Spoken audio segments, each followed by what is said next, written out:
Hi friends, అవాజు ఈరోజు మనం ఈ వీడియోలో 26 డిసెంబర్ 2023 నాడు మా ఇండియన్ స్టాక్ మార్కెట్ యొక్క మూవ్మెంట్ ఏ విధంగా ఉండబోతుందో ఈ వీడియోలో మాట్లాడుకునే ప్రయత్నం చేద్దాం. ఫస్ట్ నిఫ్టీ ఫిఫ్టీ విషయాన్ని మనం పరిశీలిస్తే మనకున్న డేటా ప్రకారం నిఫ్టీ 50 యొక్క హై వచ్చేసి 21,500 వరకు హై అయితే వెళ్ళడానికి ఛాన్స్ కనిపిస్తుంది. అదేవిధంగా లో విషయాన్ని పరిశీలిస్తే 21,200 వరకు లోసే రావడానికి స్కోప్ కనిపిస్తుంది. 21,200 కాబట్టి మీరు 26 డిసెంబర్ 2023 నాడు నిఫ్టీ 50ని బేస్ చేసుకొని ఈక్విటీ మార్కెట్లో ట్రేడింగ్ చేసినా సరే లేదా ఆప్షన్ ట్రేడింగ్ చేసినా సరే ఖచ్చితంగా ఈ 2 నెంబర్స్ని దృష్టిలో ఉంచుకునే ప్రయత్నం చేయండి. హై వచ్చేసి 21,500, లో వచ్చేసి 21,200. ఈ 2 నెంబర్స్ మధ్యనే మనకు నిఫ్టీ 50 మూవ్మెంట్ ఇవ్వడానికి ఛాన్స్ ఉంది. దాని తర్వాత మనకున్న మరొక ఇండెక్స్ బ్యాంక్ నిఫ్టీ విషయాన్ని మనం పరిశీలిస్తే మనకున్న డేటా ప్రకారం బ్యాంక్ నిఫ్టీ యొక్క హై వచ్చేసి 47,850 వరకు హై అయితే వెళ్ళడానికి ఛాన్స్ కనిపిస్తుంది. 47,850. అదేవిధంగా లో విషయాన్ని పరిశీలిస్తే 47,200 వరకు లోసే రావడానికి స్కోప్ ఉంది. 47,200. కాబట్టి మీరు 26 డిసెంబర్ 2023 నాడు బ్యాంక్ నిఫ్టీని బేస్ చేసుకుని ఆప్షన్ ట్రేడింగ్ చేస్తే ఖచ్చితంగా ఈ 2 నెంబర్స్ని దృష్టిలో ఉంచుకునే ప్రయత్నం చేయండి. హై వచ్చేసి 47,850, లో వచ్చేసి 47,200. ఈ 2 నెంబర్స్ మధ్యనే మనకి బ్యాంక్ నిఫ్టీ మూవ్మెంట్ ఇవ్వడానికి ఛాన్స్ ఉంది. దాని తర్వాత మనకున్న మరొక ఇండెక్స్ ఏదంటే కనుక ఫిన్ నిఫ్టీ విషయాన్ని మనం పరిశీలిస్తే మనకున్న డేటా ప్రకారం ఫిన్ నిఫ్టీ యొక్క హై వచ్చేసి 21,350గా నమోదు కావడానికి ఛాన్స్ కనిపిస్తుంది. అదేవిధంగా లో విషయాన్ని పరిశీలిస్తే 21,050 వరకు లోసే రావడానికి స్కోప్ అయితే కనిపిస్తుంది.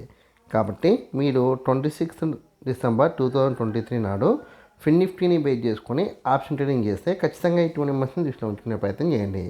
హై వచ్చేసి 21,350, లో వచ్చేసి 21,050. ఈ 2 నెంబర్స్ మధ్యనే మనకి ఫిన్ నిఫ్టీ మూవ్మెంట్ ఇవ్వడానికి ఛాన్స్ ఉంది. దాని తర్వాత మీ అందరికి వచ్చే కామన్ డౌట్ ఏంటంటే ఓవరాల్గా 26 డిసెంబర్ 2023 నాడు మా ఇండియన్ స్టాక్ మార్కెట్ యొక్క మూవ్మెంట్ ఎలా ఉండొచ్చు డౌట్ మీకు రావచ్చు.